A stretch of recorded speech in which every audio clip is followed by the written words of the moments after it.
जिस दिन व्रत करो, छोटे से छोटा भी व्रत, आप सोमवार भी कर रहे हो ना, साधारण साधारण सा सोमवार का व्रत कर रहे हो, मंगलवार बुधवार गुरुवार जो साधारण सा कर रहे हो, उस समय भी आपका भाव, बस आज विचार कर लेना कि हम अपने भीतर से अहंकार को रखेंगे नहीं और अहंकार त्याग कर मैं व्रत करूंगी। अब उठाओ व्रत की किताब, जितनी भी किताब आपके पास में अपनी अलमारी में रखी हो व्रत की, अभी थोड़े दिन बाद तीज का व्रत आने वाला होगा, हरतालिका तीज, बड़ी तीज, छोटी तीज, चतुर्थी, छठ सब आएगी, सबकी किताब है तुम्हारे घर में। ऐसा नहीं है कि तुम्हारे घर में किताब नहीं हो, बड़ी चतुर हो तुम लोग, ईमानदारी की बात, क्योंकि तुम लोग जब व्रत करती हो तो पोथी पढ़ती भी हो, तो सबके घर में किताब रखी है, सत्यनारायण भगवान की भी रखी है, सबके घर में पोथी रखी है। तीज माता की किताब निकाल लेना, छठ माता की निकाल लेना, हर छठ की निकाल लेना, आप प्रदोष की निकाल, उसमें लिखा है प्रातः काल में उठकर सबसे पहले स्नान करिए, लिखा कि नहीं लिखा, उसके बाद में फिर ये काम करिए। तो उसमें लिखा है कि स्नान करो, क्या लिखा है? स्नान करो, उसमें यह नहीं लिखा कि नहाओ।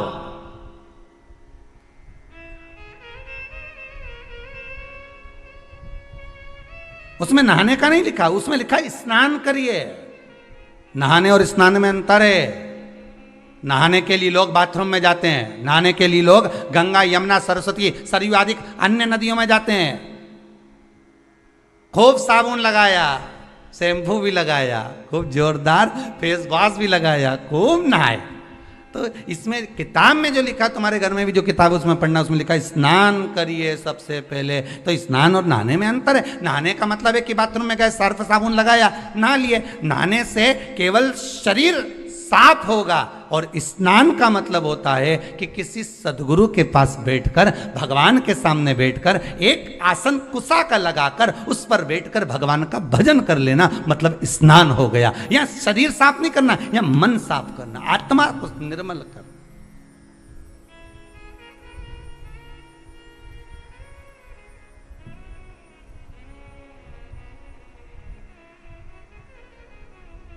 आपसे कोई पूछे ना कि आपके स्नान कब से कर रही हो, तो तुम बिल्कुल जवाब दे सकती हो, लगभग मैं 2 साल से कथा सुन रही हूँ, मतलब 2 साल से मैं स्नान कर रही हूँ, मतलब 2 साल से भगवान की भक्ति में लगी हूँ, तो वो स्नान ही तो है। भगवान की भक्ति को धारण करना स्नान ही तो है। नहाने और स्नान में अंतर है साहब। गए, बाल्टी में पानी भरा और शरीर पर डाल लिया, साबुन लगा लिया, ये केवल नहाना है, केवल नहाना। स्नान करिए। प्रदोष व्रत के अंदर लिखा हुआ है, व्रत करने वाले को ब्रह्म मुहूर्त में प्रातः के समय में स्नान करना चाहिए। जिसके यहाँ किताब होगी पढ़ लेना, ठीक है? स्नान करना चाहिए। फिर स्नान के बाद फिर कहा, फिर भगवान का उपासना करो, कुसा का आसन लगाओ, बैठो। कुसा जानते हो सब लोग? जितने लोग आस्था चैनल पर कथा सुन रहे, कुसा जानते हो कि नहीं जानते? डाब, कुसा, कुसा का आसन।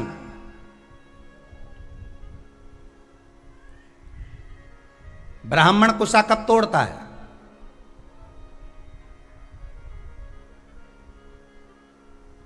ये कुसा कब तोड़ी जाती है?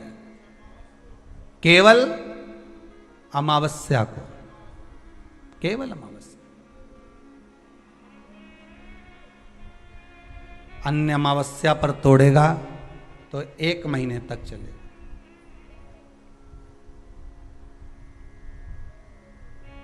केवल महाराज, और भद्र अमावस्या को जब तोड़ेगा तो 1 वर्ष तक चलेगा। और कुसा तोड़ने का भी नियम है, कुशा लाने का भी नियम है, और उस कुशा का आसन पर बैठकर स्मरण करने का भी नियम है। कुशा का आसन पर बैठने का भी नियम है।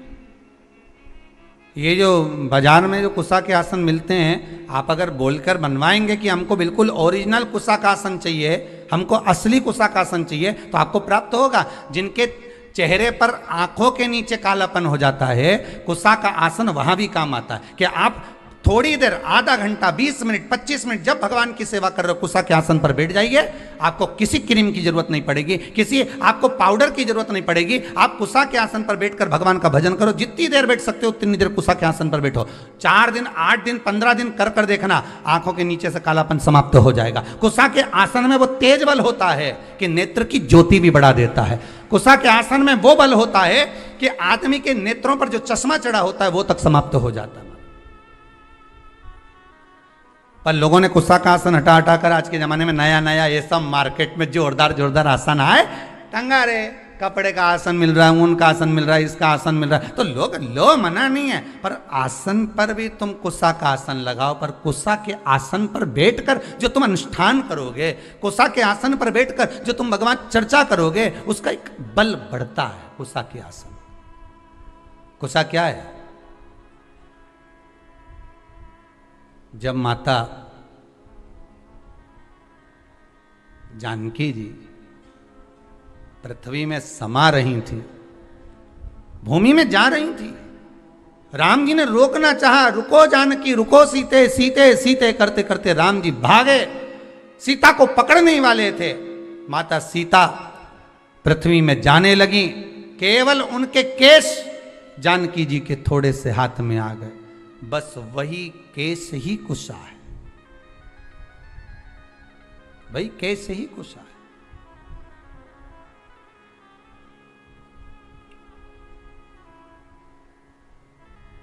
जिस दिन आपका मन कहीं नहीं लगे, बेचैनी अंदर से हो रही हो, भीतर से,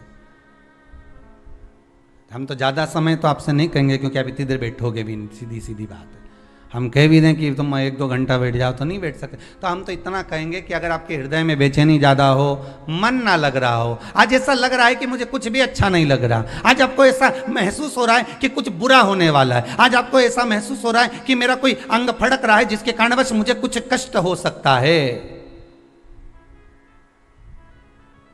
आज मुझे स्वप्न अच्छे नहीं आए हैं, आज मेरी विचारधारणा ठीक नहीं लग रही है, आज मुझे कोई घात का योग बन रहा है, मेरे ऊपर कोई ग्रह बेकार चल रहा है, इसलिए आज मेरा मन नहीं लग रहा, आज मुझे बेचैनी, आज मैं इस मार्ग से जाऊंगा और मेरे साथ में घात होगी। तो निवेदन है, कम से कम 10 मिनट से लेकर 15 मिनट के भीतर आप कुसा के आसन पर आराम से बैठिए और बैठकर भगवान का स्मरण करिए, नारायण का, शंकर का, राम का, कृष्ण का, जिसकी मर्जी पड़ जाए उसका स्मरण, तुम्हारे गुरु मंत्र का स्मरण कर लो, तुम्हारे गुरु का स्मरण कर लो, पर करो, 15 मिनट बैठकर कर लीजिए। उसके बाद आपके हृदय में जो हलचल मची हुई थी वो एकदम शांत हो जाएगी। 15 मिनट से ज्यादा में करना ही नहीं, तुम तो 15 मिनट करके देखो, और करके जरूर देखना कहीं सियोर वाला महाराज झूठ तो नहीं बोल रही, करके देखने में अपना क्या जाए।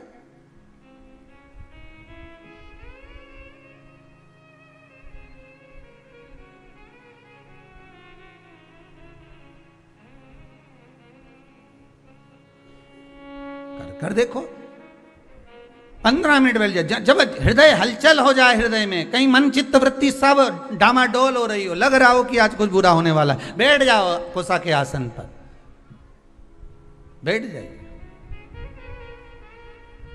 पर उस कुसा में वस्त्र नहीं होना चाहिए। वस्त्र से मतलब जान लीजिएगा, बहुत अच्छे से कहेंगे, कुसा का जो आसन होता है उस आसन में चारों तरफ लाल कलर की लोग पट्टी लगा देते हैं, बहुत ध्यान दीजिएगा। आसन कुसा का अगर है तो उसमें जो नायलॉन प्लास्टिक की बद्दी से उसको सिल सिल के बनाते हैं, ये भी हमारे इसमें नहीं है। हम केवल कुसा के आसन की बात करते हैं, और कुसा का आसन अगर बना सकती है तो केवल घर की नारी ही बना सकती है। घर की नारी कैसे बनाएगी? उसको धागे से सिलती जाएगी, धागे से सिलेगी, आसन तैयार कर लेगी, और उसमें कोई प्लास्टिक नहीं होगा, उसमें कोई पॉलीथीन नहीं लगी होगी, उसमें कोई पन्नी नहीं लगी होगी, केवल उसमें धागा लगा हुआ होगा, धागा, और उसमें कोई किनारी नहीं। जब तक चले चले फिर उसको सिल लीजिए। पर आसन कुसा का हो जो केवल आपकी भक्ति के लिए हो, उसको थोड़ी देर बाद आप उठा के रख दो, बैठे हो जब तक बैठो, उसके बाद उठा दो, उसको लपेट कर रख दीजिए। और होता है कहीं कहीं आपने दर्शन करा होगा, बिना किन्नौर का भी आसन आता है। आप लोगों को तो ज़्यादा मालूम होगा क्योंकि आप लोग मार्केट ज़्यादा घूमते रहते हो। तो बड़े बड़े मॉलों में जाते रहते हो तो आप लोगों को तो ज़्यादा मालूम होगा कि कुसा का जो आसन होता है, उस कुसा के आसन की महत्वता को अगर व्यक्ति जानता है तो वो कुसा के आसन पर बैठकर भगवत भजन करेगा। कई लोग पूछते हैं महाराज जी शंकर जी का भजन करना है तो कौन से आसन पर बैठना है, देवी जी का भजन करना है तो कौन से आसन पर बैठना है, लक्ष्मी जी को प्राप्त करना है तो कौन से आसन पर बैठना है, माला कौन सी जपना है, शंकर जी को जपना है तो कौन सी माला से जपना है, भगवान नारायण को जपना है तो कौन सी माला से जपना है, लक्ष्मी जी को जपना है तो कौन सी माला से जपना है। तो सीधा सीधा यहाँ तो शास्त्र में तो लिख दिया उन्होंने कि लाल कलर का आसन पे देवी जी की आराधना होती है, काले कलर के आसन पर शंकर की आराधना होती है, नारायण की आराधना कुसा के आसन पर होती है, तुलसी की माला से भगवान राम कृष्ण हरि का दर्शन आप स्मरण कर सकते हो, रुद्राक्ष की माला से शंकर और पार्वती का स्मरण कर सकते हो, कमल गट्टे की माला से आप लक्ष्मी का स्मरण कर सकते हो, हल्दी की माला से आप सरस्वती का स्मरण कर सकते हो। ये तो सब शास्त्रों में लिख दिया कि आप इस माला से इसको जप सकते हो, आप इसको प्राप्त कर सकते हो। पर अगर हमारे पास में कुछ भी नहीं है, कोई काला आसन नहीं, कोई लाल आसन नहीं, कोई ये आसन नहीं, तो आप कुसा का आसन, मात्र कुसा का आसन बिछा लीजिए, बहुत बस परमात्मा प्राप्त कर लेगा। जिस देवता को भाग दोगे, देवी को, देवता को, शंकर को, नारायण को, राम को, कृष्ण को, जिस देवता को आप भाग दे रहे हो उसको प्राप्त हो जाए। उद्यापन करते हो किसी व्रत का? बोलो हर हर महादेव। उद्यापन करते हो व्रत का? संकट सोमवार का व्रत करते हो तो उद्यापन करते हो, 16 सोमवार का व्रत करते हो तो उद्यापन करते हो। कोई भी व्रत आपने करा, संतोषी माता का करा, एकादशी का करा, प्रदोष का करा, तो उद्यापन करते हो। उद्यापन का मतलब क्या होता है?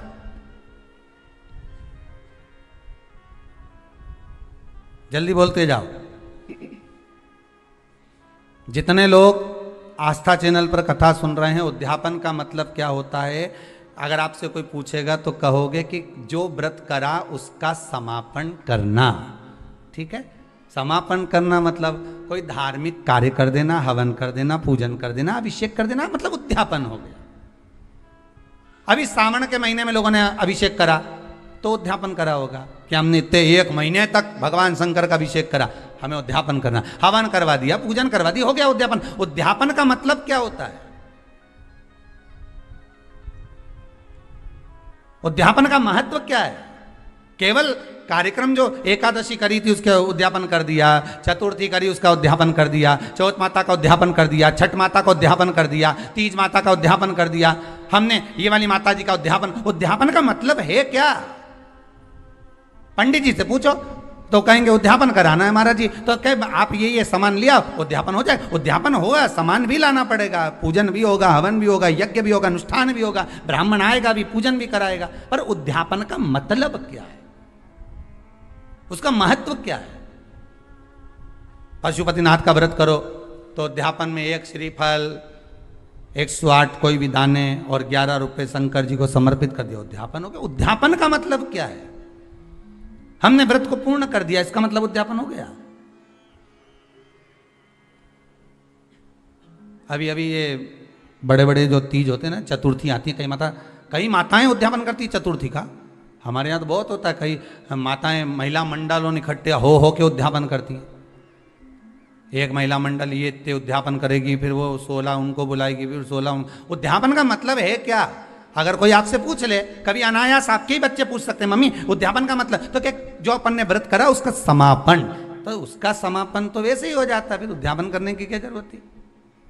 समापन का मतलब क्या होता है कि तुम एकादशी करते करते करते करते आओ, 26 एकादशी पूरी हो जाए, 27 पे छोड़ दो, हो गया उद्यापन। फिर तो उद्यापन का मतलब ये होता है, उद्यापन की महत्वता ये होती है कि आपने जो व्रत करा, इतने समय से आप एकादशी कर रहे हो, प्रदोष कर रहे हो, 16 सोमवार कर रहे हो, सोमवार का व्रत कर रहे हो, चतुर्थी का व्रत कर रहे हो, छठ का व्रत कर रहे हो, पंचमी का व्रत कर रहे हो, तीज का व्रत कर रहे हो, जो भी व्रत आप कर रहे हो, उसका उद्यापन का मतलब होता है कि जो हमने व्रत करा, ये व्रत हमारा अभी इधर उधर घूमता रहा। ठीक है, और अच्छी भाषा में समझ लो इसको, और सरल से समझ लो, मतलब लड़की लड़का जब तक कुंवारा रे तब तक ढेर सारा छोरा छोरी उन्हें देखने आता रहे, समझ गए? और ब्याह हो जाए फिर कोई देखने आए क्या? अरे बोलो तो जम के, नहीं आए नहीं। अगर छोरा छोरी को ब्याह हो जाए, लड़का लड़की का ब्याह हो गया, फिर तुम्हारे यहाँ कोई खबर आए क्या कि साहब छोरी के लिए हम लड़का भेज रहे हैं, तो कोई खबर करेगा? नहीं। ना जाने कहाँ से सूचना मिल जाती है कि उनकी छोरी का ब्याह हो गया, फिर संबंध भी नहीं आते, अपने आप कहना ही नहीं पड़े, सबके सूचना मिल गई। भले तुमने ये कोरोना में लॉकडाउन में शादी कर दी, भले तुम 40 आदमी को बुला के ब्याह कर दिया, पर सबको सूचना मिल गई। ना छोरे वालों के यहाँ से खबर आ रही छोरी के लिए, ना छोरी वालों के यहाँ से खबर आ रही छोरे के लिए कि साहब लड़का देखने आ रहे हैं या लड़की देखने ही नहीं, साहब कोई बोलेगा ही नहीं, क्योंकि अब तो सबको मालूम पड़ गया कि अब किसी ने खबर करी नहीं, किसी ने बोला नहीं। इसके बाद भी तुम्हारे सारे, तुम रह रही देवास में, इंदौर, मऊ, उज्जैन, सब दूर खबर हो गई, तो बताया किसने इनके कि हमारी छोरी की शादी हो गई, हमारा छोरा की शादी हो गई? बताया किसने? तो सूचना मिल गई। अब कोई नहीं देखने आएगा। अब छोरी जब से भटक रही, छोरा जब से भटक रहा, शादी नहीं हो रही, नहीं हो रही, नहीं हो रही, अब हो गई। अब कोई देखने आया? नहीं। अब कहीं तुम जा रहे? नहीं। अब तो संबंध हो गया, अब तो एक जगह छोरी छोरा ब्याह कर बैठ गए, अब कोई नहीं आएगा। बस जब तक उद्यापन नहीं होता तब तक तुमने जितने व्रत करके रख रखे हैं ये सारे इधर उधर डोलते रहे, ये भटकते रहते हैं और इनमें से पुण्य हमारा छिन्न होते रहता। जैसे एकादशी से समझ लो या प्रदोष से समझ लो। प्रदोष का व्रत करा, एकादशी का व्रत करा, और एकादशी का व्रत करने के बाद आपने 4-5 दिन तक झूठ बोल दिया, आड़ा टेढ़ा बोल दिया, आप शब्द बोल दिया, तो तुमने जो व्रत करा उसका पुण्य तो छिन्न होता रहा, उसका पुण्य तो जाता रहा, समाप्त होता रहा।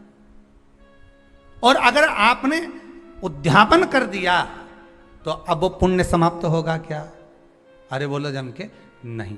आपने चतुर्थी का उद्यापन कर दिया, तीज का उद्यापन कर दिया, छठ माता का उद्यापन कर दिया, आपने जिस उद्यापन को करा उसके बाद में आपका पुण्य जितने 16 सोमवार, इसलिए कहते हैं 16 सोमवार अगर कर रही हो तो इसको करने के बाद हाँ कोई परेशानी आ जाए, कोई समस्या आ जाए तो भले आगे बढ़ा लो, पर यह नहीं कि अभी हमारे पास समय नहीं मिल रहा तो हम उद्यापन नहीं कर, जल्दी करना चाहिए, जितना जल्दी बन सके उतना उद्यापन एक बार का कर लो। जैसे ही प्रदोष 11 हो जाए, 26 हो जाए, 26 प्रदोष होने के बाद एक बार मन में कर लेना चाहिए कि एक बार का मेरे को उद्यापन करना है। 26 एकादशी हो जाए, मन में कर लो कि एक बार का मुझे उद्यापन करना है। 16 सोमवार पूरे हो जाए, एक बार का मुझे उद्यापन करना है। पशुपति व्रत हो जाए, एक बार का मुझे उद्यापन करना है। चतुर्थी तुम्हारी पूरी हो जाए, एक बार का उद्यापन करना है। मतलब मन में ये बनाकर चलना है कि एक बार मुझे उद्यापन करना है। उद्यापन करने से क्या होता है? तो कहा उद्यापन, माताएं जितने व्रत करती जाती है अगर उसका उद्यापन करती चली जाती है, उद्यापन करती चली जाती है, तो नारी बेधव्य होकर नहीं जाती, अखंड सौभाग्य लेकर जाती है।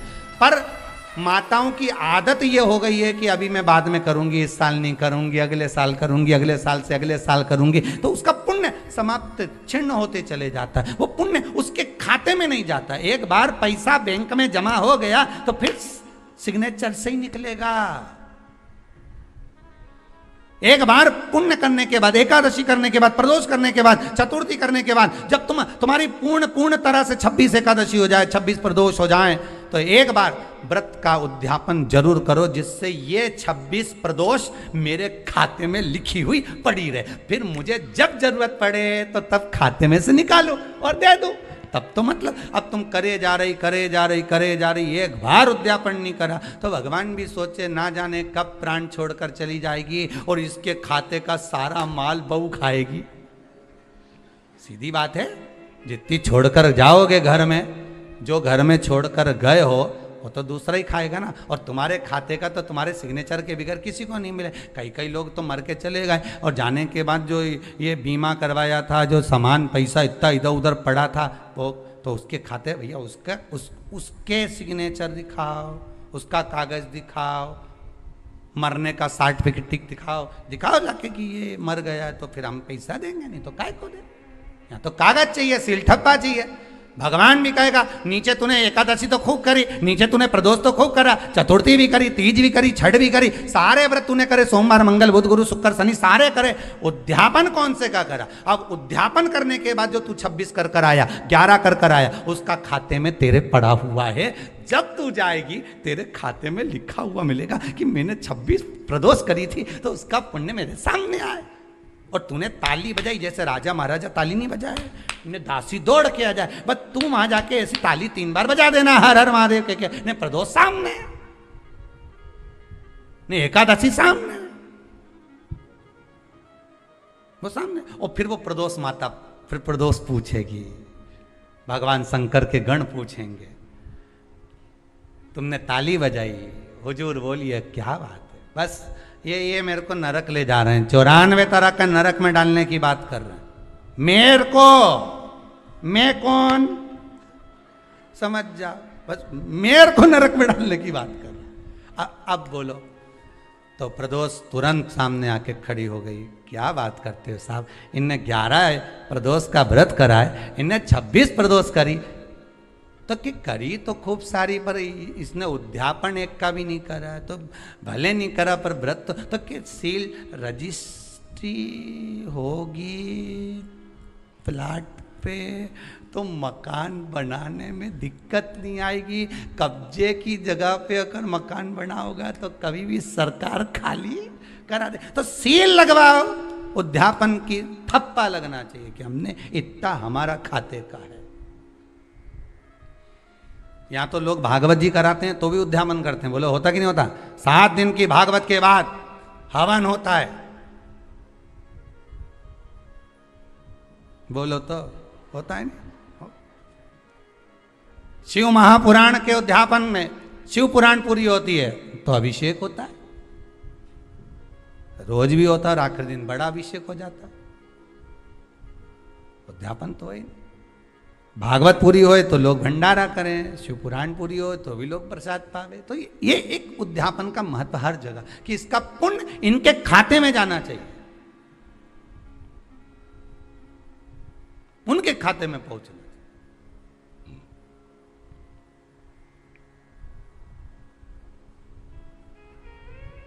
अब पुण्य खाते में जाए नहीं और तुम मन में विचार करके बैठी कितना एकादशी करूँ रे, मेरे हमारी मम्मी इतना व्रत करे नहीं, चतुर्थी का करे नहीं, सोमवार का कर ले, तो गुरुवार का भी खूब करिए। तुम भी ऐसे हो, ना जाने कितने लोग आस्था पे कथा सुन रहे होंगे, कितने लोग फेसबुक यूट्यूब पर कथा सुन रहे होंगे, और ना जाने कितने साल से गुरुवार का व्रत कर रहे होंगे, पर एक बार उद्यापन नहीं करया। अब उद्यापन नहीं करया, ये इतना सारा गुरुवार का व्रत गया कहाँ? हम तो खूब करया। ऊपर जाते से तुम भगवान गुरु महाराज से लड़ोगे, बृहस्पति देवता से, क्यों हमारा व्रत कहाँ गया? हम देते इतना करा था। बृहस्पति महाराज बोले करा तो था पर सील ठप्पा नहीं लगा था, कब्जे की जगह पे बैठे थे, जा धक्का मार निकाल दिया। अगर रजिस्ट्री होती तो बात दूसरी होती। हाँ, अगर रजिस्ट्री होती तो बात दूसरी होती। कब जाकर कर बैठे हो तो फिर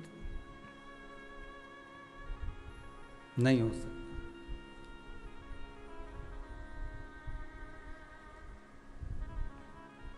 सील ठप्पा लगाना चाहिए। इस जमीन और जायदाद की रजिस्ट्री के चक्कर में मत पड़ना बिल्कुल भी। जो जरूरत की रजिस्ट्री है वो तो आज तक नहीं करवा पाए हो। कब से सोमवार का व्रत कर रहे हो रे? जब तो शादी नहीं हुई थी तुम्हारी तब से कर रही हो, अभी तक कर रही हो। हमारे तो जब से नहीं छोड़ा मैंने। जब बात करे ना माताएं इतनी जोरदार जोरदार बात करें नहीं, ये आंवला का पेड़ के नीचे कभी कभी बैठ ही जाए कुबेरेश्वर धाम में आके, और जब शाम का समय बैठे नहीं तो जब बात करें नहीं तो सुनना। हम तो कब से व्रत कर रही, मैं तो सोमवार का व्रत ने मैंने तो कब से पकड़या। नहीं, तूने सोमवार के तो पकड़या पर महादेव ने तुझे नहीं पकड़या। सोमवार तो तूने पकड़या, कब से करी रही मैं तो सोमवार का व्रत।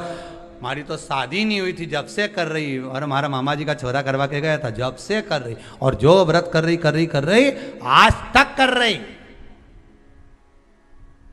नहीं कर तो रही पर खाते में गया कि नहीं गया?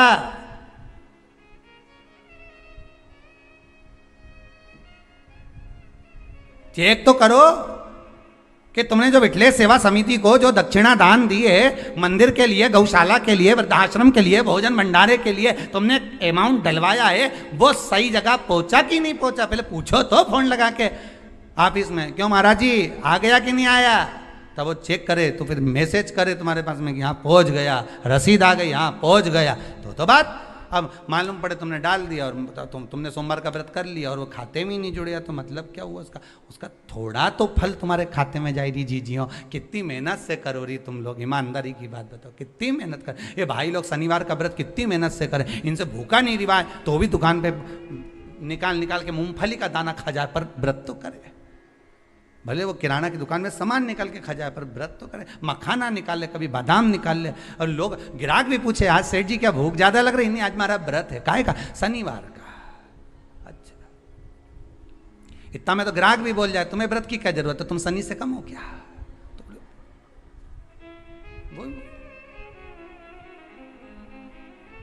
व्रत करो।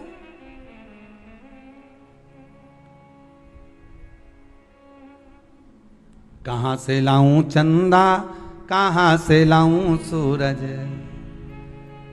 कहाँ से लाऊं तारे, आकाश जड़े रे। ओ भोले तेरी सेवा हमसे ना बनी रे, ओ भोले तेरी सेवा हमसे ना बनी रे। पूजा की थाली हम लिए खड़े रे, पूजा की थाली हम लिए खड़े रे, पूजा की थाली हम लिए खड़े रे, पूजा की थाली हम लिए खड़े रे। ओ भोले तेरी सेवा हमसे ना बनी रे, भोले तेरी सेवा हमसे ना बनी रे। ओ भोले तेरी सेवा हमसे ना बनी रे, भोले तेरी सेवा हमसे ना बनी रे। ओहो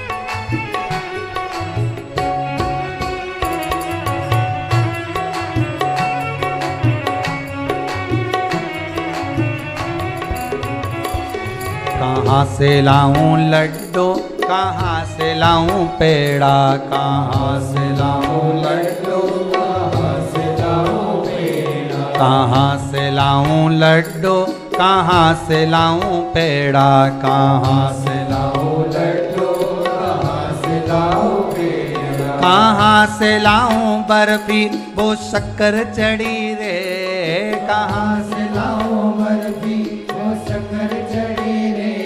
ओ बोले तेरी सेवा हमसे ना बनी रे, बोले तेरी सेवा हमसे ना बनी रे। ओ भोले तेरी सेवा हमसे ना बनी रे, बोले तेरी सेवा हमसे ना बनी रे। पूजा की थाली हम लिए खड़े रे, पूजा की थाली हम लिए खड़े रे। ओ पूजा की थाली हम लिए खड़े रे, पूजा की थाली हम लिए खड़े रे। ओ बोले तेरी सेवा हमसे ना बनी रे, बोले तेरी सेवा हमसे ना बनी रे। ओ भोले तेरी सेवा हमसे ना बनी रे, बोले तेरी सेवा हमसे ना बनी रे। हो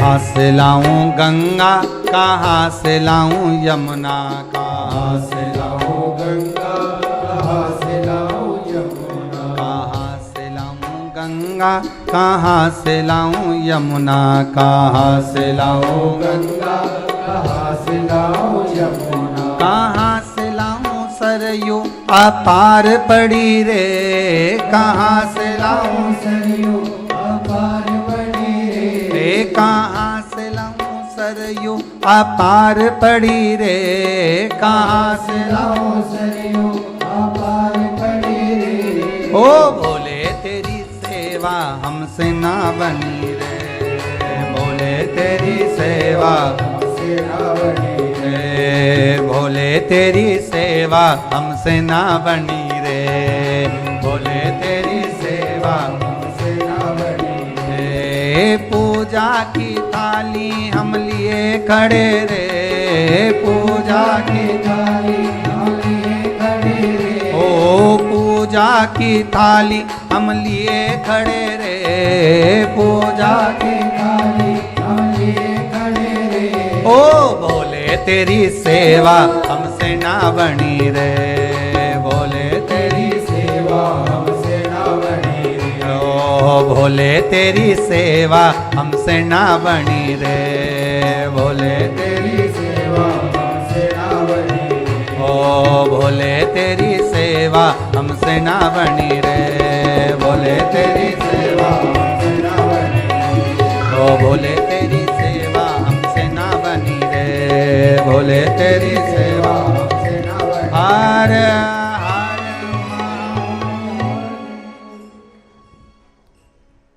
उद्यापन का मतलब है कि अपने व्रत को सेफ कर लेना।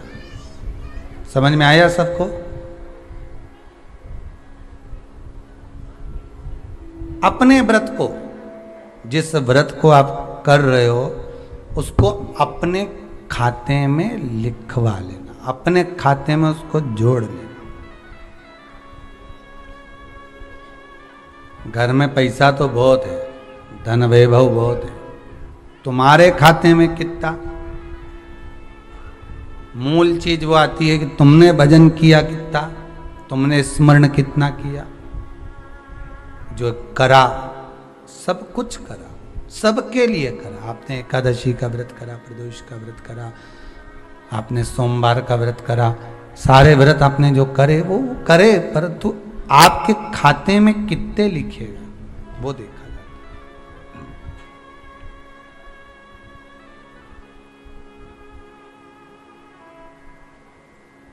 वैसे तो मुझे उम्मीद है, हमको इस व्यासपीठ से तो उम्मीद है कि आप लोगों ने सबने जितने व्रत आप करती हो तो अध्यापन जरूर करे होंगे। वैसे तो सब लोग जो समझदार हैं वो तो करते ही करते हैं, उनको तो मालूम ही होगा।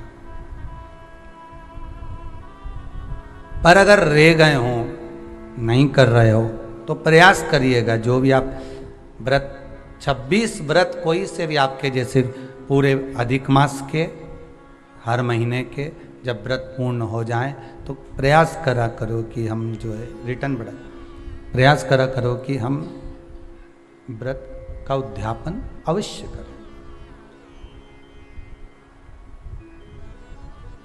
उद्यापन मूल है।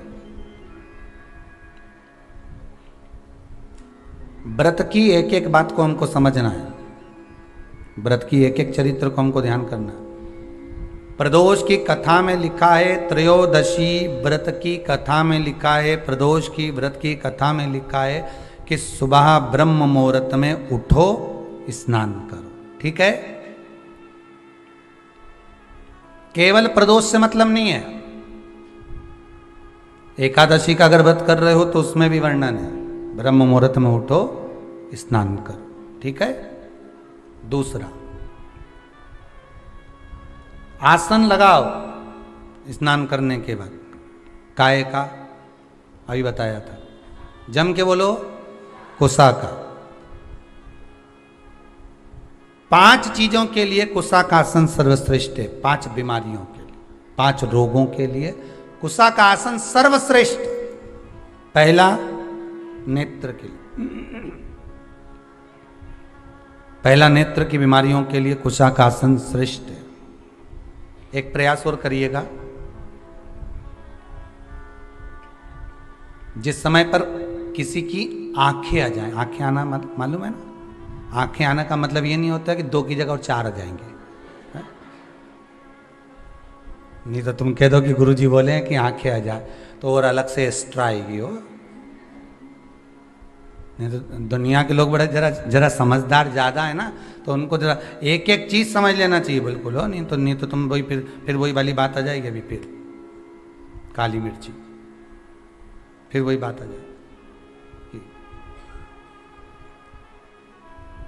आंखें आने का मतलब ये नहीं होता कि 2 आंख की जगह और 4 आंख आ जाए।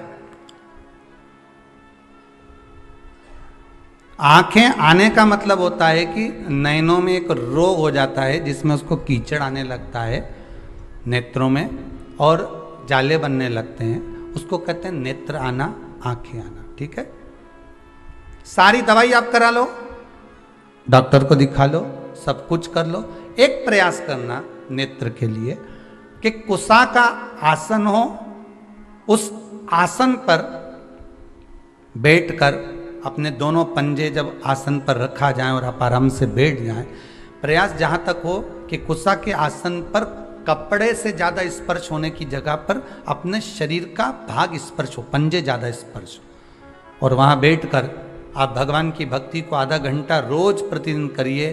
2 दिन 2.5 दिन, बस 2 दिन भी कर लिया, 2.5 दिन भी कर लिया, 3 दिन भी कर लिया, नेत्रों से जो नेत्र आना है, भले तुमने दवाई डाली ना डाली, पर वो रोग धीरे धीरे 2 दिन के अंदर समाप्ति पर आ जाएगा। 2 दिन के। हृदय के लिए कुशाकासन महत्व रखता है। जिसको डॉक्टर ने कह दिया कि तुम्हारी नाड़ी ब्लॉक हो चुकी है, बाईपास करवाना पड़ेगा, तुम्हारी नाड़ियां चोक हो गई है, और अगर डॉक्टर कहे कि तुम्हारे पास में 22 दिन है, 25 दिन है, 1 महीना है, और तुम इसके बाद में आकर अपना बाईपास करवा लेना, बाईपास सर्जरी करवा लेना, या आपकी नाड़ियां जो चोक हो गई है वहां पर हम रिंग डाल देंगे, छल्ला डाल देंगे और वो उसको क्लियर कर देंगे। होता है कि नहीं होता? कहते हैं डॉक्टर, कईयों को कह देते हैं कि नस चोक हो गई, नाड़ी चोक हो गई। उसके लिए जिसको हृदय का रोग हो जाता है, जिसकी नाड़ियां चोक हो जाती हैं, डॉक्टर कहे बाईपास कराना पड़ेगा, और 20 दिन अगर डॉक्टर दे दे तो उसमें से 5 दिन आप कुशा के आसन पर बैठो। 5 दिन तक प्रयास करना कि कुशा के आसन पर जितना प्रयोग कर सको। अगर कहीं बैठे भी हो कुशा के आसन पर, कहीं आप सोफे पर बैठे हो, गादी पर बैठे हो, पलंग पर, जहां बैठे हो वहां उस कुशा को बिछा लो थोड़ी देर के लिए।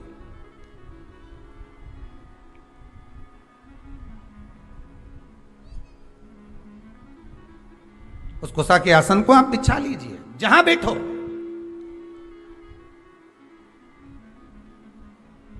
वो तो लोगों को थोड़ी सी शर्म आती है, नहीं तो हम तो कहने में पीछे नहीं हटेंगे कि आपके यहाँ जितने सोफे लगे हैं ना, हम तो कहेंगे उसकी जगह ये जो तुम लोग वो बिछाते हो ना, सोफा का सेट, सोफा का सेट नहीं रहे, वो क्या बोलते हैं उसके ऊपर कपड़ा बिछाते, क्या बोलते हैं उसको, सोफा का कवर।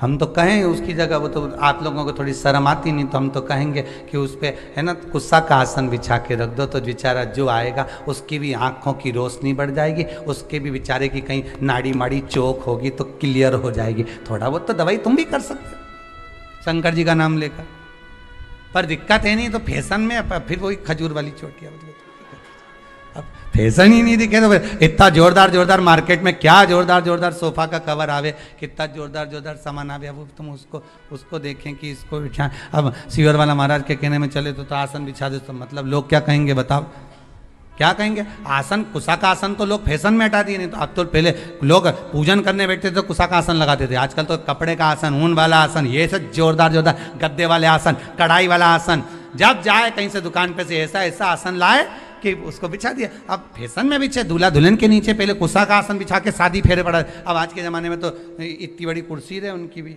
जोरदार, उस पर बिठा है, वो भी पूरा लहंगा महंगा नहीं, फिलाई नहीं बिठा, फिला फिर बैठे।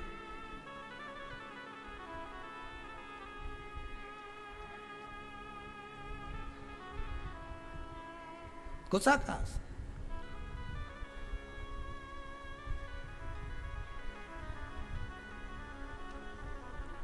दूसरा, पहला नेत्र का रोग, दूसरा हृदय का रोग, ठीक है।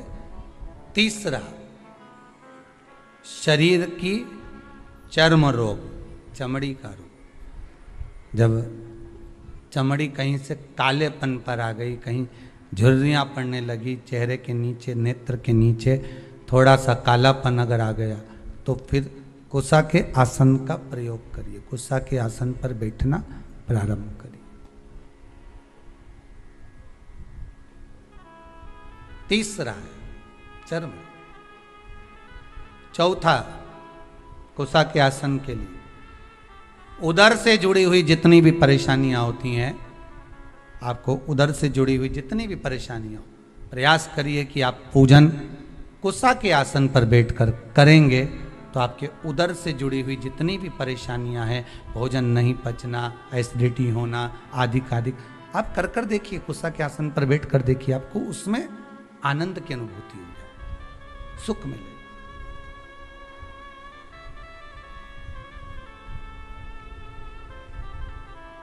पांचवा, महाराज, कुसा का आसन मस्तिष्क के दर्द को भी रोक लेता है। कुसा का आसन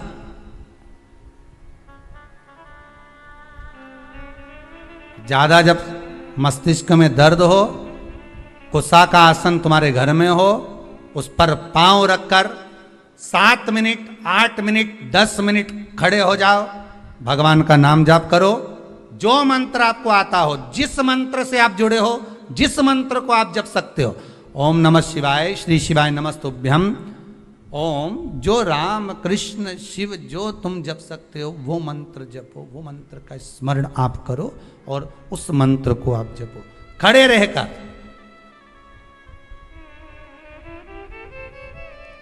दस मिनट लगेंगे, एक टेबलेट नहीं खाना पड़ेगी, सिर दर्द बंद। कुसा के आसन में वो तेज पुंज होता है, कुसा के आसन में वो बल होता है, कुसा के आसन में वो बलता रहती है महाराज। कुसा के आसन में वो तेज पुंजता रहती है, आपको वो बल प्राप्त होता है। तो प्रदोष व्रत का नियम जो आप ले रहे हैं, प्रदोष व्रत को जो आप श्रवण कर रहे हैं, उसको जरा ध्यान से सुनिएगा। सबसे पहले स्नान ब्रह्म मुहूर्त का, सुबह का, उसके बाद में फिर आसन पर बैठकर भगवान की भक्ति को धारण करना, शंकर का अनुमोदन करना, शिव भक्ति में डूबे रहना, शंकर का स्मरण करना, शंकर के नाम का स्मरण करते रहना। ये प्रदोष का मूल तत्व महाराज।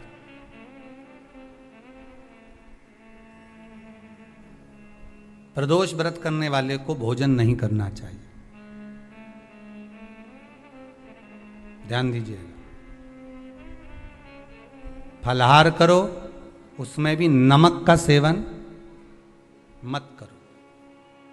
प्रदोष व्रत में नमक का सेवन वर्जित होता है। कारण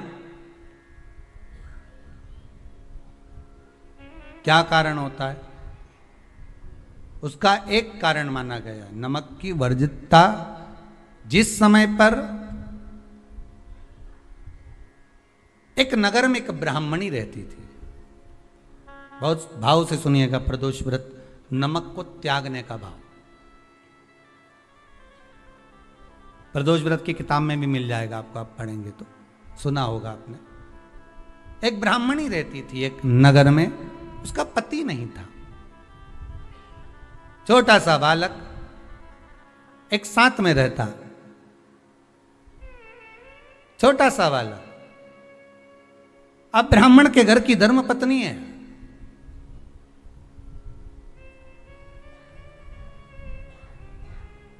ब्राह्मण कर्मकांड करने वाला, पूजन करने वाला, पाठ करने वाला, अनुष्ठान करने वाला, पूजन करने वाला, मंत्र जाप करने वाला, भगवत भक्ति में डूबने वाला।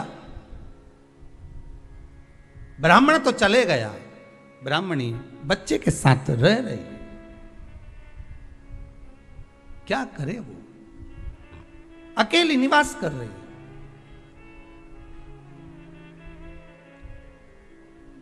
अकेली रह रही है।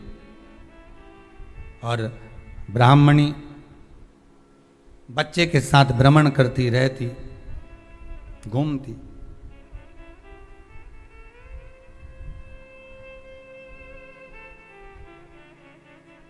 कहीं कहीं दर दर जाकर कुछ भिक्षा को मांग कर लेकर आ जाती, और भिक्षा लाने के बाद में उस भिक्षा को जब लेकर आती तो अपने बच्चे को भी खिलाती और स्वयं भी उसका पान करती।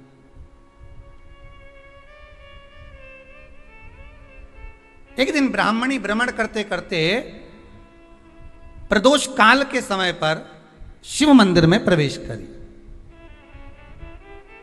प्रदोष काल के समय पर, और शंकर मंदिर में जब प्रवेश करा, प्रदोष काल किसको कहते हैं? सूर्य अस्त हो रहा हो, रात्रि प्रवेश कर रही हो, दोनों का जब मिलन हो रहा हो वो प्रदोष काल कहलाता है। दोनों का जब मिलन हो रहा, सूर्यास्त हो रहा हो, रात्रि अपना चरण बढ़ाने के लिए आगे बढ़ रही हो, और दोनों का जब मिलन हो रहा है वो प्रदोष काल है, वो प्रदोष का समय है।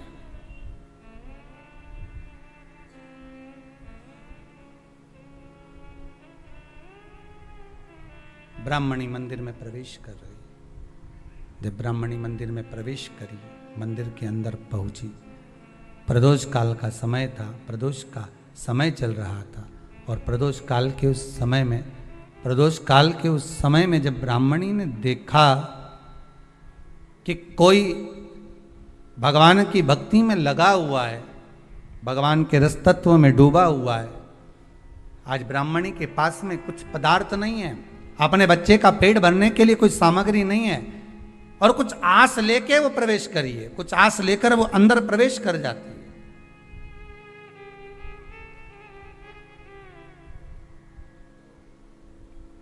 कोई ऋषि की पत्नी, कोई ब्राह्मण जन की अर्धांगिनी उस प्रदोष के समय पर शंकर का अभिषेक पूजन कर रही थी, भगवान शिव की आराधना कर रही थी, भगवान की भक्ति में डूबी हुई थी। भोला सब दुख काटो मारा, भक्ति में डूबी हुई है, भगवान के स्मरण में डूबी हुई है।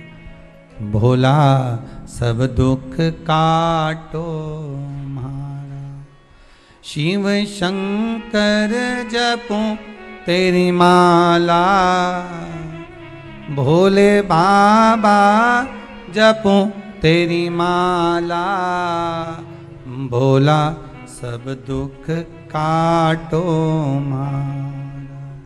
ओ भोला, आवाज ऊंची नीची हो रही, सब दुख काटो मारा। वैश्य है मंगल मंगलकारी, वैश्य है मंगल मंगलकारी। अब ठीक है। अवधूत रूप तुम्हारा, अवधूत रूप निराला, भोला सब दुख काटो, शंभो सब दुख काटो। शीश पे गंगा मस्तक पे चंदा,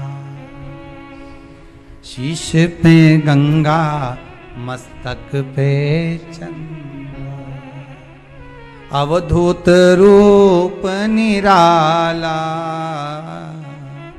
अवधूत रूप निराला, भोला सब दुख काटो मारा। शिव शंकर जपूं तेरी माला, भोले बाबा जपूं तेरी माला, भोला सब दुख काटो। शंकर सब दुख। कोई ब्राह्मण की पत्नी, कोई ऋषि की पत्नी, कोई साधु सन्यासी तपस्वी साधक की अर्धांगिनी शिव की आराधना में डूबी हुई थी, शंकर की आराधना कर रही थी। जब भगवान शिव की आराधना में डूबी हुई है, आराधना कर रही है, ये कुछ पाने के लिए चली गई, ये कुछ पाने के लिए गई और इसके मन में आया कि मैं कुछ, मुझे भोजन का कोई पदार्थ मिल जावे, मुझे कुछ भोजन मिल जावे, और जब मुझे भोजन मिल जाएगा तब मैं जो पाऊंगी अपने बच्चे को भी पवाऊंगी।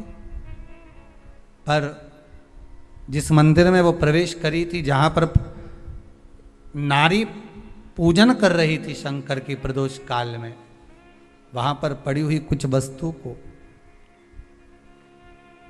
इस ब्राह्मणी ने मांग लिया।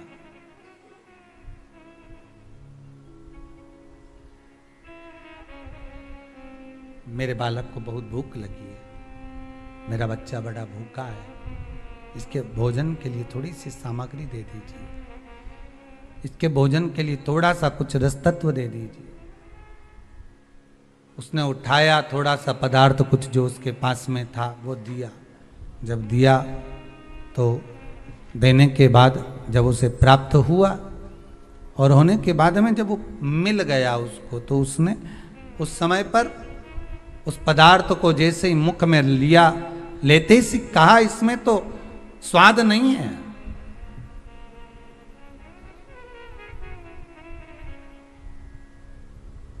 इसमें स्वाद नहीं है।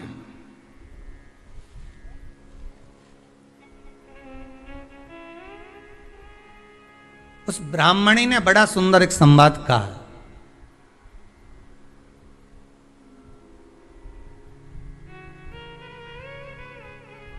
घर का जो बड़ा होता है ना, घर का जो बड़े होता है, घर का बुजुर्ग जो होता है, घर का जो प्रथम स्थल प्राप्त करने वाला, मेन कुर्सी पर अच्छी जगह पर जो बैठने वाला होता है ना, ब्राह्मणी कहती है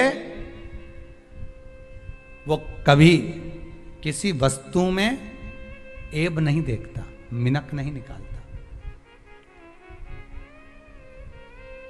जब समाज के अन्नकूट होते हैं, समाज के जब अन्नकूट होते हैं महाराज, समाज के जब अन्नकूट होते हैं, बड़ी बड़ी समाजों में जब कार्तिक महीने में अन्नकूट महोत्सव होते हैं, बहुत सारा प्रसाद बनता है। जो बुजुर्ग होते हैं ना, बड़े समझदार लोग होते हैं ना, तो अन्नकूट की जब प्रसाद खाने बैठते हैं ना, उसमें नमक नहीं भी होता ना, तो नहीं बोलते कि इसमें नमक नहीं है। पर जो हमने डोनेशन दिया है, जब तुम आए थे समाज वाले, तो हमने 1000 का लिफाफा दिया, 500 का लिफाफा दिया, 2000 का लिफाफा दिया, और भोजन ऐसा बनवाया। एक व्यक्ति वो जो खाकर चुपचाप चले गया, और एक व्यक्ति वो जिसने प्रसाद पर उंगली उठाई। इन दोनों को अन्नकूट की तारीख पे इनका नाम लिख लो, और अगला अन्नकूट आए तब दोनों की दशा देखना। एक जो चुपचाप खाकर चले गया, भगवान के प्रसाद को प्रसाद मानकर, प्रभु का दर्शन मानकर लेकर चले गया, वो उन्नति की सीढ़ी पर चढ़ता चले गया, और जो मिनक निकालता रहा वो साल भर खटर पटर की जिंदगी जीता रहा। साल भर उसने केवल खटर पटर ही करा, वर्ष भर उसने कुछ करा ही, पूरी वर्ष उसने केवल खटर पटर ही करा, उसके सिवाय वो कुछ नहीं कर पाया। उठा पटक का जीवन जीता रहा, ये लाया वो पटका, वो लाया वो पटका, वो लाया वो पटका, वो लाया वो पटका, बस यही जीवन वो जीता रहा, यही जिंदगी वो जी रहा है। भगवान के प्रसाद में कभी भी ध्यान रखिएगा, भगवान के प्रसाद के अंतर्गत स्वाद की कोई मूलता नहीं होती। भगवान का प्रसाद स्वयं स्वाद है। भगवान के प्रसाद में नमक नहीं देखना, मिर्ची नहीं देखना, भगवान के प्रसाद में शक्कर नहीं देखना, भगवान के प्रसाद में कुछ ये नहीं देखना कि कितना माल डला, कितना घी, कितना बादाम, कितना काजू, कितना इलायची डला। हाँ, यहां तक शास्त्र कहता है कि भगवान का प्रसाद अगर बन रहा है तो उसकी सुगंध भी नहीं ली जाती है महाराज, यहां तक शास्त्र कहता है। जब तक भगवान उसको पानी ले तब तक उसका सुगंध भी नहीं ली जाती। और कई कई जगह तो भगवान को प्रसाद अगर सूखा सामान हाथ में आ गया, इलायची कैसी है, मंदिर के अंदर जाने वाली है भगवान को डालने के लिए, लाओ यार किसकी दुकान से आई इलायची बताओ, इलायची तो 25 बार सूंघा, हाँ हाँ अच्छी है, अब सूंघ लिया तो भगवान इसको स्वीकार करेगा क्या? अरे जम के तो बोलो। एक फूल तुमने बगीचे से तोड़ा और सोचा इसमें पहले मैं सूंघ लेती हूं, इसमें स्वाद है कि नहीं? इस फूल में गंध है कि नहीं, इसमें सुगंध है कि नहीं, और फूल सूंघ लिया, उसके बाद तुम भगवान को देखो, भगवान स्वीकार करेगा नहीं, भगवान स्वीकार नहीं कर सकता।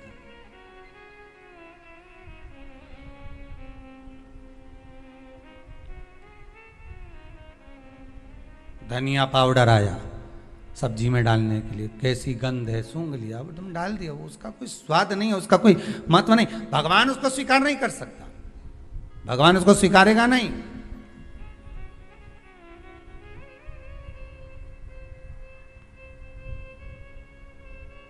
कई कई घरों में तो हंडी से दाल चलाती जाए ने हाथ में डाल के,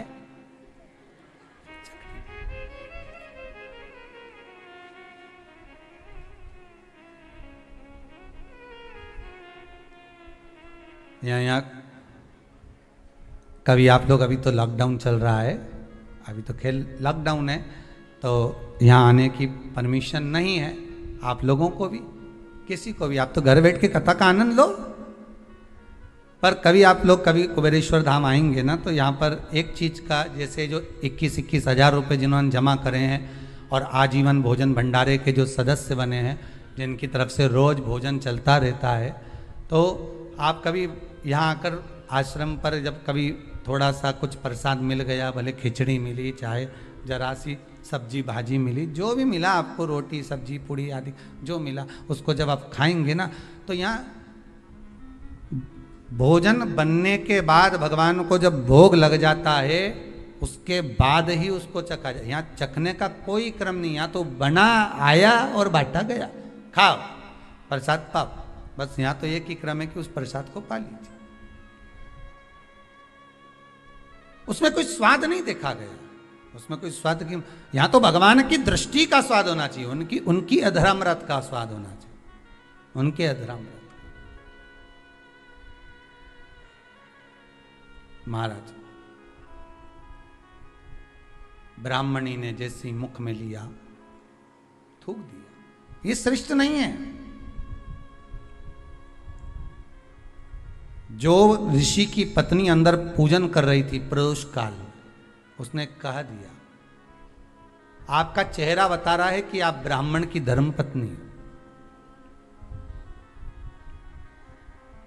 पर आज आप दर दर जाकर अगर भिक्षा मांग रही हो, दर दर जाकर अगर भीख मांग रही हो, दर दर जाकर भिक्षा को मांग रही हो, तो इसमें आपके पति का दोष नहीं है, दोष आपका है, क्योंकि आप भगवान के प्रसाद में भी जो स्वाद देखी थी ना, ये आपका एक जन्म का नहीं है, ये ना जाने कितने जन्म का है। ब्राह्मणी के मस्तिष्क में बैठ गया, ब्राह्मणी के उस वो कहा ना, वो बक्कल में नहीं अक्कल में बैठ गया कि ये स्वाद नहीं देखना।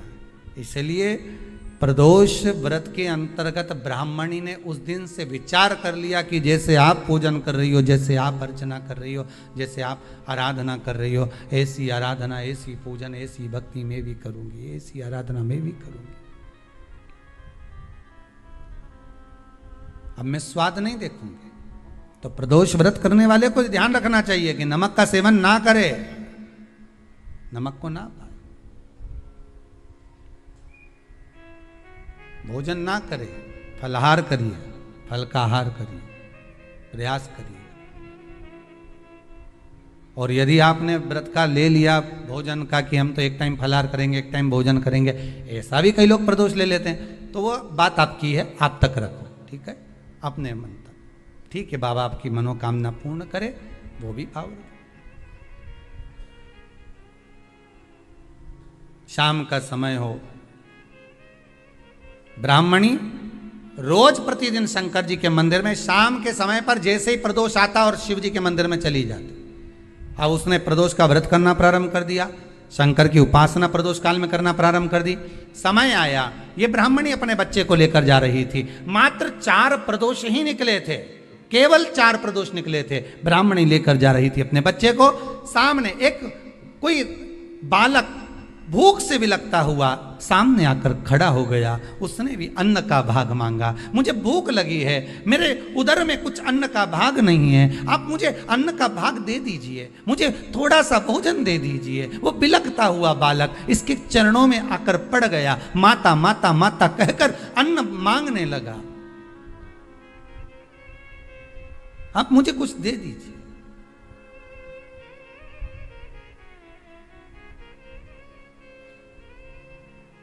माता जो प्रसाद लेकर आ रही थी, वही प्रसाद इस बालक को दिया। आपका पिता कौन है? ध्यान नहीं। माता कौन है? ध्यान नहीं। घर ले गई ब्राह्मण उस बालक को, पाल पोस कर दोनों बच्चों को बड़ा करा। बच्चा जब बड़ा हुआ, बड़ा होने पर विदर्भ राज के राज्य का युवराज था ये। इसके राज्य पर आक्रमण कर कर इसके माता पिता को मार दिया गया था और उपद्रवियों ने उस पर कब्जा कर लिया था। जब ये बड़ा हुआ, इसको मालूम नहीं कि मैं विदर्भ राज का बेटा हूं। बस ये तो चाह रहा था जाते जाते जाते जाते विदर्भ राज में प्रवेश कर कर इसने जो देखा, अपने कुछ मित्रों को एकत्रित कर कर राज्य पर आक्रमण कर दिया। आक्रमण करा, विधर्मियों को भगा दिया,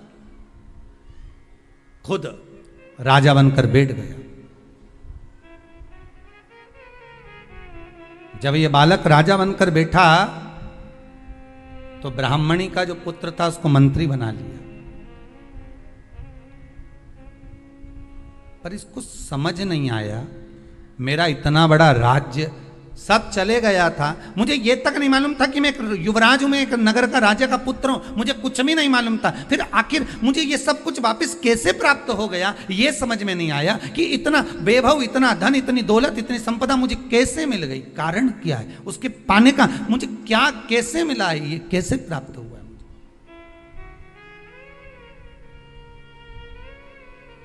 इससे पहले वाली कथा में कहा था, बहुत बड़ा दुख आए, छोटे से रूप में निकल जाए तो समझ लेना शंकर ने कृपा कर दी। बहुत दिन से काम नहीं हो रहा था, काम तुरंत हो गया, समझ लेना शिव ने कृपा कर दी। कुबेरेश्वर धाम आप आए और बाबा ने आपको बुलाया, मान लो आप आए और बाबा ने आपको बुलाया और कुबेरेश्वर धाम से जाने के बाद, क्योंकि इस भूमि का तो नियम है, आप जहां बैठकर कथा सुन रहे हो, आस्था चैनल के माध्यम से, आप फेसबुक यूट्यूब के माध्यम से कथा श्रवण कर रहे हैं, सिंगल परिवार कथा करवा रहा, बड़े भाव से आप श्रवण कर रहे हैं कथा को। मेरा निवेदन है, जिस भाव से सुने, आप निवेदन कर कर सुने कि बाबा कुबेर भंडारी मेरे 3 महीने के अंदर मेरी मनोकामना पूर्ण कर देना, मेरी ये कामना है आप पूर्ण करना। तो बाबा क्यों ना करेगा, आप दिल से उसको पुकारो तो।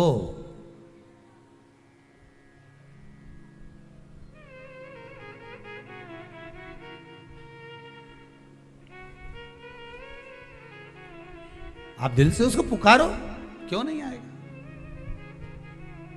मेरे भोले तेरा सहारा है, मेरी नैया का तू किनारा है, मेरी नैया का तो किनारा है। क्यों ना देगा।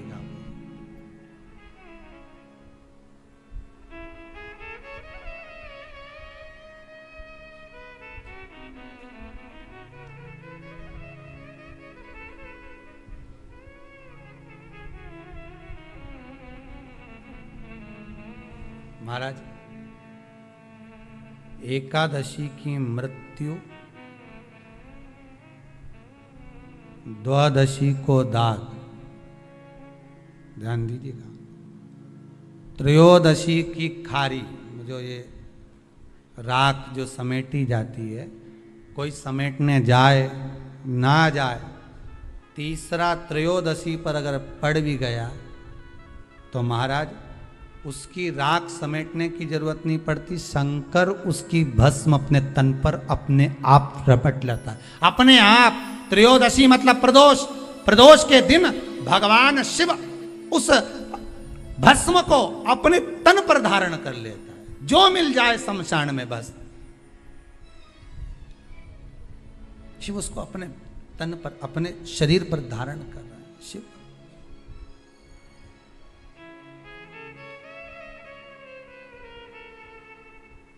प्रदोष त्रयोदशी,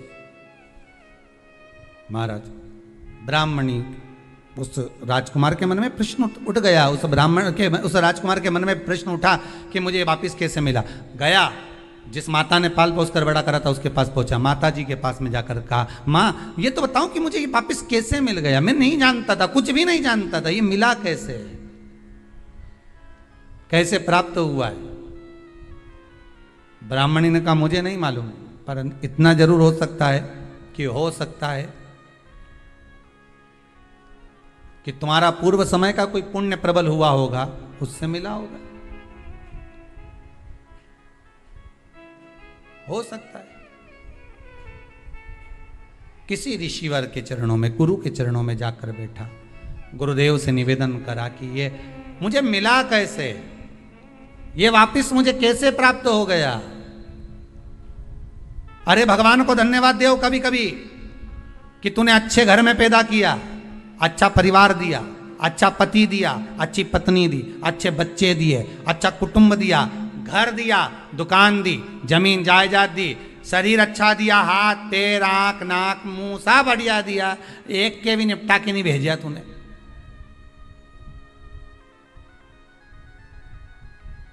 मान लो एक आध निपटा के भेज देता तो क्या झगड़ा करने ऊपर जाते? एक ही कान देता और एक गायब कर देता तो यहां से चिपका देता, तो क्या कर लेते? हाथ एक देता और एक गायब कर देता तो क्या झगड़ा करने जाते ऊपर कि मुझे ऐसा शरीर दिया? नहीं, भगवान को धन्यवाद देना कि मुझे अच्छे घर में पैदा करा, कटोरा लेके वहां चौराहे पे नहीं बिठाया, तूने अच्छा घर दिया, 2 समय की रोटी दे रहा है, खूब जोरदार शरीर दिया, भजन करने का मुहूर्त दिया, और बचा कुचा था तो ये सियोर वाला महाराज दे दिया, कथा सुनाने वाला। भगवान से प्रार्थना करना, धन्यवाद देना, गजब कराते ने भगवान, बहुत कृपा कर।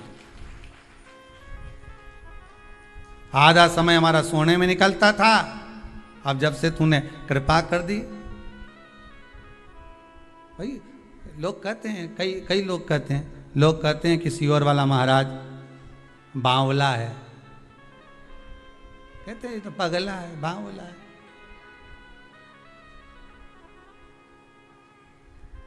भाई दुनिया के लोग तो कहते हैं कि सियोर वाला महाराज बावला है, पर लोगों को कैसे समझाऊं, कैसे कहूं कि सियोर वाला महाराज महादेव का लाडला है, इनको कैसे समझाया? अपन तो यही कहेंगे कि ये बावला कहे तो अपन समझ लो कि शंकर के लाडले, प्रमोशन है अपना। जब रामकृष्ण परमहंस जी को लोगों ने पागल कहा, चैतन्य महाप्रभु जी को लोगों ने पागल कहा, नामदेव जी को लोगों ने पागल कहा, तुकाराम जी को लोगों ने पागल कहा, मीराबाई को लोगों ने बावरी कहा, बावरी मतलब पागल, कमली मतलब पागल। दुनिया के लोग संत महात्मा साधु सन्यासी तपस्वी साधक उपासक इन सबको पागल कहते हैं। कथा बाचने वाले पागल, कथा सुनने वाले पागल, कथा करवाने वाले पागल, समझदार तो वो हैं जो कथा सुनते ही नहीं है।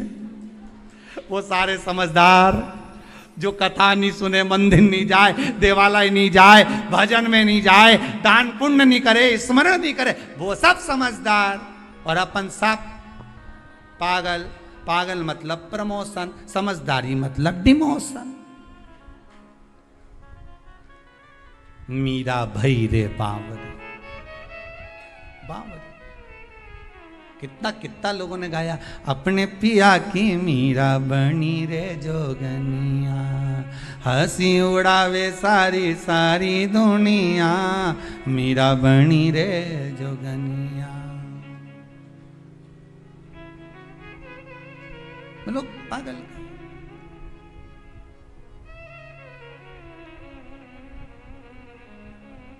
गांव का लोग मने बावरी बतावे, संगरी सहेलियां जी उंगली उठावे, हंसी उड़ावे सारी सारी दुनिया,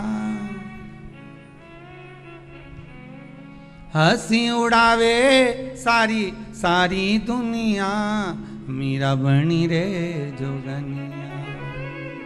अपने पिया की मीरा बनी रे जोगनी। लोग बावरी कहे, पागल कहे, मूर्ख कहे, जो कहना कहे, जो कहना कहे, वो बावरा कहते हैं। हो सकता है हम महादेव के लाडले हो रहे हो, दुनिया हंसी उड़ाए, ताने दे, तुम तो बढ़िया जोरदार चोटी करके खूब नाचो, अलमस्त भगवान का भजन करो। भाई इस्कॉन मंदिर में जाकर देखना, हरे राम राम राम हरे हरे, हरे कृष्ण कृष्ण कृष्ण हरे कृष्णा कृष्ण कृष्ण हरे हरे, हरे राम राम राम राम। खूब उछक रहे, नाच रहे, भजन कर रहे। दुनिया के लोग उनकी मोबाइल में मूवी बना रहे कि बताओ कैसे नाच रहे, पर इनको कौन समझाए। अरे मीराबाई से भी राणा ने कहा, एक जगह बैठ के क्यों नहीं भजन गाती, बार बार खड़ी हो जाके नाचने लगती है। एक जगह बैठकर भजन क्यों नहीं गाती, फिर नाचने लगती है, बार बार नाचती है। मीराबाई ने कहा, राणा तुझे कैसे समझाऊं, चाय की पत्ती के डब्बे में चम्मच रखी है छोटी सी, चम्मच दब गई नीचे, निकालने के लिए हाथ मत डालो, डब्बे को उछालो, चम्मच ऊपर आ जाएगी। उसी तरह भगवान छुपा है अंदर, थोड़ी देर नाच लो, निकल कर बाहर आ जाता है। उसको पाने का तरीका है, उसको प्राप्त करने का तरीका है। पर लोग कहें ये पागल, ये बावरी, कहे तो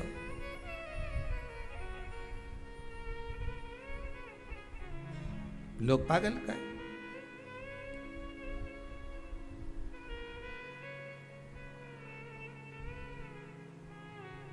देखो साधारण भाषा में हरियाणी में कहते ना, नी में कमली होली, नी में कमली होली, रूप सलोना देख श्याम का, रूप सलोना देख श्याम का, सुध बुद्ध मेरी खोली, नी में कमली होली, नी में कमली होली, नी में कमली होली, नी में कमली होली। सुध नहीं है, विचार नहीं है, भाव, बस हृदय चित्त मन परमात्मा में रमा हुआ है, लगा हुआ है, उस चित्त को लगा कर रखा।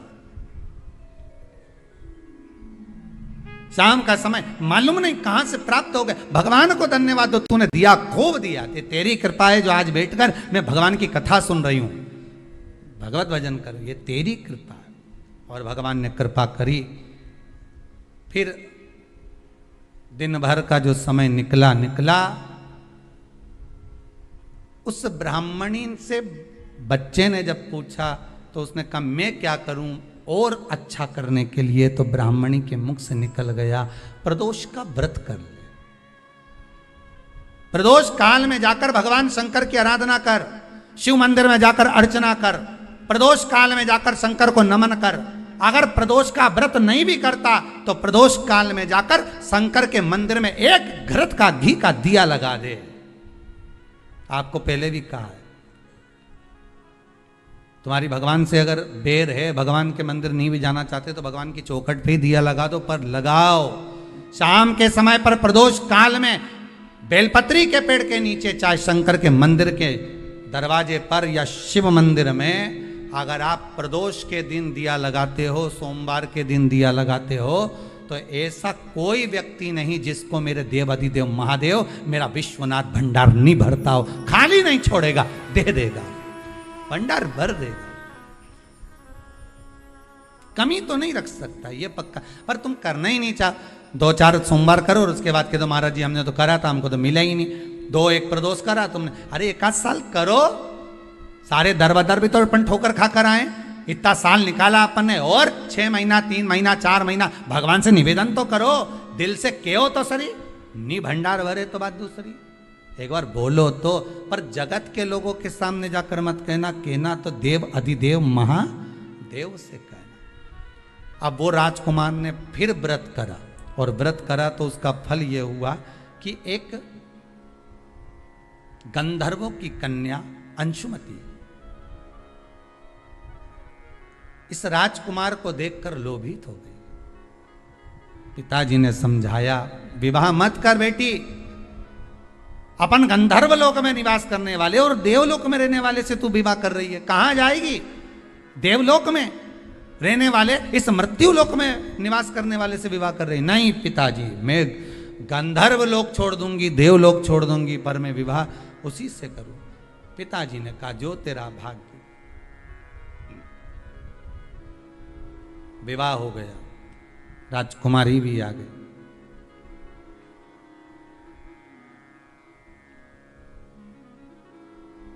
इसका चित्त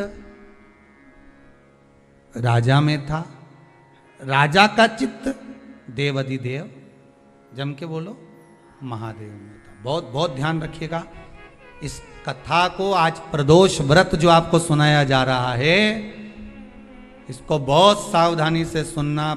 पति से पूछ लेना कि आप मंदिर चल रहे हो, मैं जा रही हूं। वो कहे हाँ चल रहा हूं, या उसने कहा कि अभी थोड़ी देर से चलते हैं, ठीक है, कोई बात नहीं। बहुत मन हो उसका, आपने पूछा, दिल से कह दिया हाँ चल रहा हूं, तो ले जाओ। और अगर तुम सोचो कि हमने सुना है कि जोड़े से दर्शन करते हैं तो ज़्यादा फायदा मिलता है, और मालूम पड़े बस जोड़ा के चक्कर में यहाँ सिर फोड़ा हो जाए, नहीं?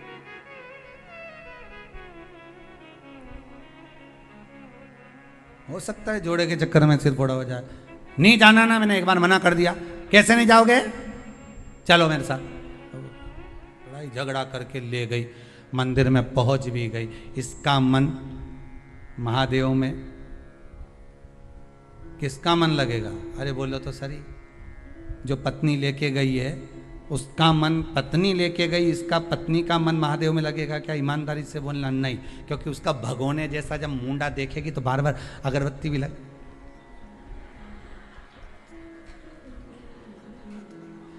प्रेम से पल्लू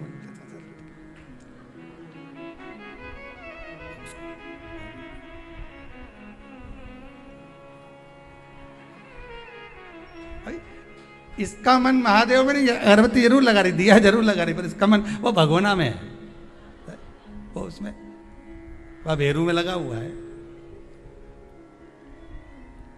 मन लगे नहीं, वो लगा है। और उसका मन किस में लगा है? आ तो गया, उसका मन किस में लगा है? महादेव में। इनके चक्कर में आया, इसका उसमें, उसका इसमें लगा है।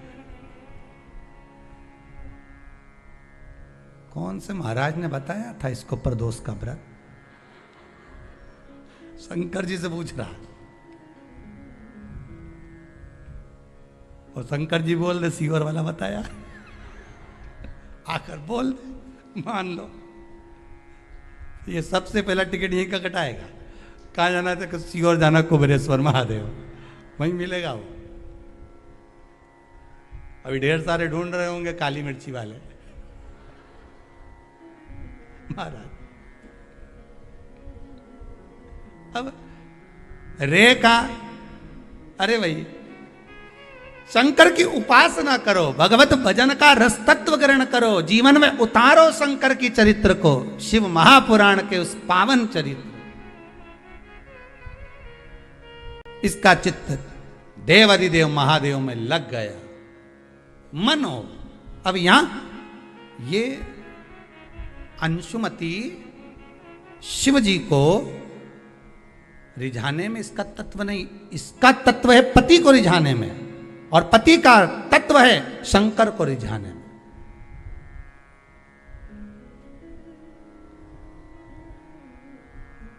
शिव को रिझाने में पति।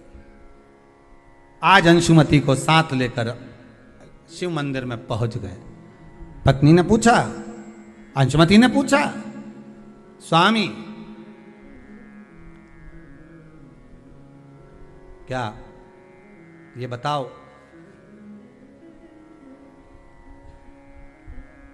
शंकर को प्रदोष काल में पूजने के लिए आप आए हो, ये शाम का समय तो भ्रमण का होता है। आप हमें कहीं और भ्रमण करने लेकर जाते तो आनंद की अनुभूति होती, पर प्रदोष काल में आप तो शिव मंदिर में लेकर आ गए हमको। इसका मन इसमें है, इसका मन इसमें। बहुत ध्यान देना कथा पर।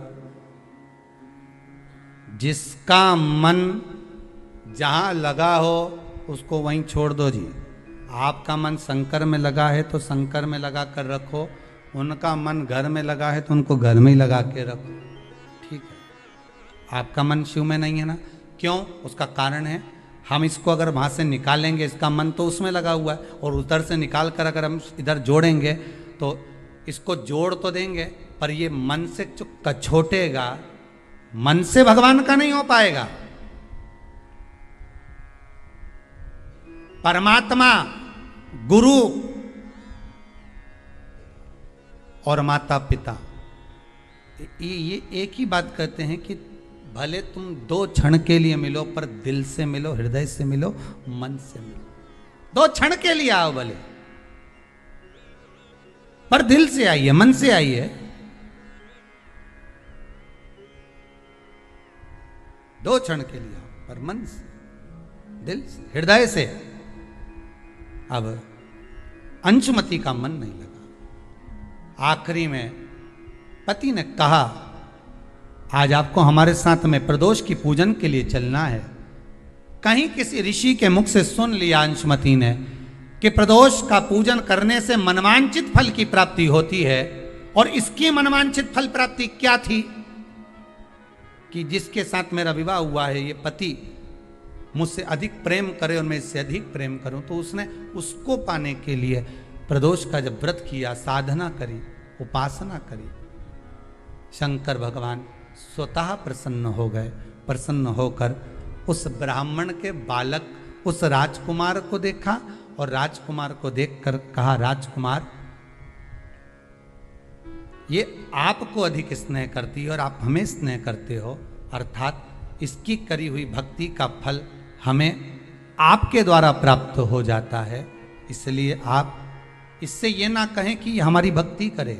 इसके हृदय चित्त में जिस दिन शिव भक्ति प्रदान होगी, फिर कोई भक्ति नहीं रह पाएगी, केवल शंकर की भक्ति ही चलती रहेगी। आज संपूर्ण विश्व में शंकर की भक्ति ऐसी हृदय में बैठ गई है लोगों के कि पहले लोगों को पूजन करना नहीं आती थी, पानी चढ़ाना नहीं आता था, मंदिर का ही पानी चढ़ा देते थे। पंचामृत कैसे चढ़ाएं? कहाँ शंकर भगवान के 13 बच्चे, कहाँ अशोक सुंदरी, कहाँ जया विषहरा शामली वारी? किसको मालूम था कि शंकर भगवान की लड़कियां इतनी हैं, अशोक सुंदरी है, 5 लड़की और हैं? किसको मालूम था कि गंगा जी के यहाँ से कार्तिकेय का जन्म हुआ, प्रागट्य हुआ? ये सब लोगों को अब धीरे धीरे धीरे धीरे जो शिव महापुराण के माध्यम से मालूम होता गया, पढ़ता गया, पढ़ता गया, पढ़ता गया। उसका फल आज ये हो गया कि लोग मंदिर में जब पूजन करते हैं तो अपनी गलती को छाट कर अलग कर कर श्रेष्ठ पूजन करते हैं, तो भगवान श्रेष्ठ फल प्रदान करता है। यह भक्ति का बल बढ़ गया, भक्ति का बल बढ़ा है।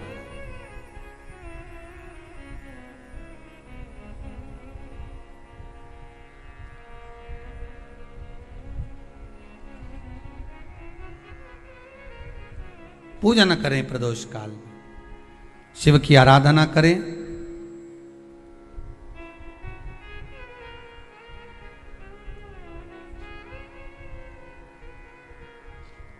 आगे वर्णन आया, प्रदोष व्रत करने वाले को प्रदोष के दिन प्रयास करना चाहिए कि रात्रि के समय पर आधा घंटा, 10 मिनट, 20 मिनट जागरण करे। जागरण मतलब थोड़ा भगवान का भजन कर ले। भले 4-5 माताएं इकट्ठी नहीं हो तो अपन अकेले ही कर लो। अपन अकेले कम है क्या भाई? अपन कम पड़े? आराधना अकेले भी करो, जागरण करो। जब आपकी 11 प्रदोष हो जाए, 26 प्रदोष हो जाए, तब उद्यापन करो। उद्यापन दो ब्राह्मणों को जोड़े से बुलाओ, ब्राह्मणों को जोड़े से बुलाकर उनके चरणों की पूजन कर कर, आराधना कर कर, सुंदर मंडप तैयार कर कर भगवान का, उसमें सुंदर रंगोली डालकर, मंडल बनवाकर पूजन करो शंकर भगवान की प्रदोष का। एक दिन पहले गणेश की आराधना करो, पूजन करो, और प्रदोष वाले दिन जो मंडल बनाए हैं पूजन अर्चना करने के लिए, जो स्थान दिया है उसकी आराधना करो। खीर की आहुतियां दीजिए 108 बार। जो ब्राह्मण आए उनके माध्यम से मंत्रों द्वारा पूजन कराकर खीर की आहुतियां दीजिए शिव नाम महाराज। फिर ब्राह्मणों को जोड़े से भोजन कराकर, चरणों को नमन कर कर, दक्षिणा प्रदान कर कर, निवेदन कर कर ब्राह्मणों से कहें, हे ब्राह्मण देवता, आप हमें आशीर्वाद प्रदान करें कि जिस प्रदोष का हमने व्रत किया है उस व्रत का पुण्य फल हमें प्राप्त हो।